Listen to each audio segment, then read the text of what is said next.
मसाजोगचे सरपंच संत देशमुख हत्या प्रकरणावरून महाराष्ट्रातील राजकीय वातावरण तापलं। देशमुख यांचं अपहरण झाल्यापासून पोलिसांनी आपल्या कर्तव्यात कुचराई केल्याचा आरोप होत आहे।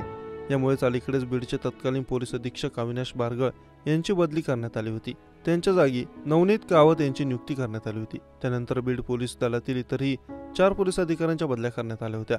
पोलीस दलातील या उलथापालथीनंतर आता एसआयटी पथकातील एका अधिकाऱ्यासह 2 पोलीस कर्मचाऱ्यांची उचलबांगडी करण्यात आली आहे। खंडणीच्या गुन्ह्यात अटक असलेला आरोपी वाल्मिक कराड यांच्यासोबत एसआयटीतील स्थानिक गुन्हे शाखेतील एका अधिकाऱ्याचा फोटो व्हायरल झाला।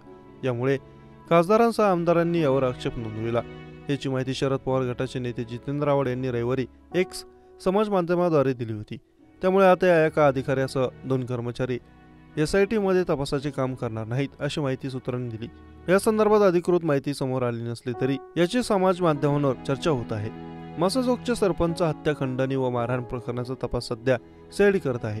सर्व प्रकरणाची चौकशी करण्यासाठी उपमहानिरीक्षक बसवराज तेली यांच्या नेतृत्वात एसआयटी नियुक्ती केली। या स्थानिक गुन्हे शाखेतील सहाय्यक पोलीस निरीक्षक विजयसिंह झोनवाल, पोलीस उपनिरीक्षक महेश विघ्ने, सहाय्यक फौजदार तुळशीराम जगताप, हवालदार मनोज वाघ यांचाही समावेश होता।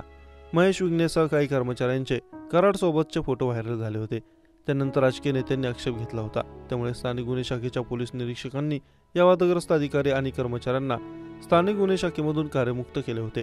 त्यामुळे स्थानिक गुन्हे शाखेच्या पोलीस निरीक्षकांनी या वादग्रस्त अधिकारी आणि कर्मचाऱ्यांना स्थानिक गुन्हे शाखेमधून कार्यमुक्त केले नाही।